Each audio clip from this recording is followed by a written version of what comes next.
एक विलेज के पास जंगल में दो फ्रॉग रहते थे। ये दोनों फ्रॉग बेस्ट फ्रेंड थे, लाइक ब्रदर्स। एक मोटा था और एक पतला फ्रॉग था। मोटे का नाम यो और पतले का नाम ली था। ये हमेशा एडवेंचर को देखते रहते थे। इनको एडवेंचर बहुत पसंद था।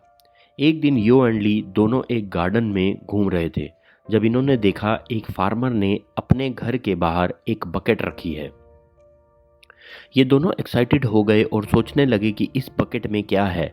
अब इनकी एक्साइटमेंट बढ़ती जा रही थी बकेट को देखने की, क्योंकि वो बकेट बहुत बड़ी थी। ये दोनों उसके अंदर नहीं देख पा रहे थे।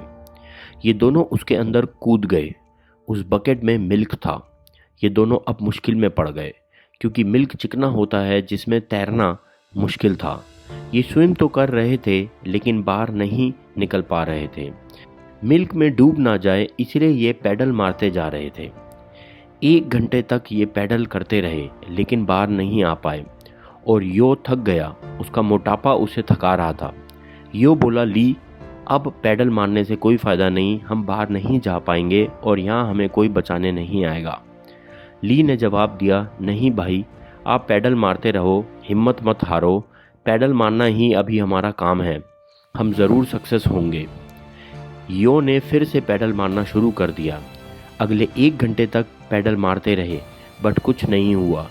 यो फिर बोला, अब और नहीं होता, देख ले, हम बाहर नहीं जा पाएंगे। और उसने पैडल मारना बंद कर दिया और धीरे धीरे वो मिल्क में डूबता रहा और मर गया।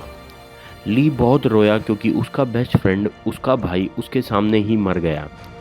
लेकिन वो रोता रहा और पैडल मारता रहा, इवन पहले से तेज मारने लगा और किसी तरह अपने डर और अपने दर्द पर काबू करके हिम्मत बनाए रखी।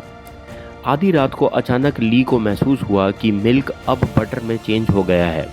घंटों मिल्क में पैडल मारने की वजह से मिल्क बटर में चेंज हो गया और अब वो उस बकेट से कूदकर बाहर आ गया और वापस जंगल में चला गया। वो बच गया इस बात से खुश और हैरान था, लेकिन दुखी भी था क्योंकि उसका भाई, उसका दोस्त यो अब उसके साथ नहीं था। कुछ दिन बाद ली ने शादी कर ली और अपने बच्चों को ये स्टोरी सुनाई ताकि वो कभी हिम्मत ना हारे, हमेशा कोशिश करते रहें। उसने बच्चों को ऐसे मुश्किल समय का सामना कैसे करना है इस बात की ट्रेनिंग भी दी। कोशिश करने वालों की कभी हार नहीं होती। दोस्तों, हम भी अपने जीवन में बहुत बार किसी काम पर महीनों मेहनत करके उसे छोड़ देते हैं। याद रहे, एक ही दिशा में एक ही टारगेट पर अगर हम बिना थके बिना रुके मेहनत करते हैं तो सफलता ज़रूर प्राप्त होती है। इस कहानी से एक और शिक्षा प्राप्त हुई कि अपने शरीर को स्वस्थ रखना भी बहुत ज़रूरी है। जीवन में कब ऐसा मुश्किल समय आ जाए और फिजिकल स्ट्रेंथ की ज़रूरत पड़ जाए, इसलिए हमें अपने शरीर को तैयार रखना चाहिए। दर्द और डर पर काबू पाकर ही हम आगे बढ़ सकते हैं। Stay at home, stay healthy. जल्द मिलेंगे एक नई मोटिवेशन, एक नई स्टोरी के साथ।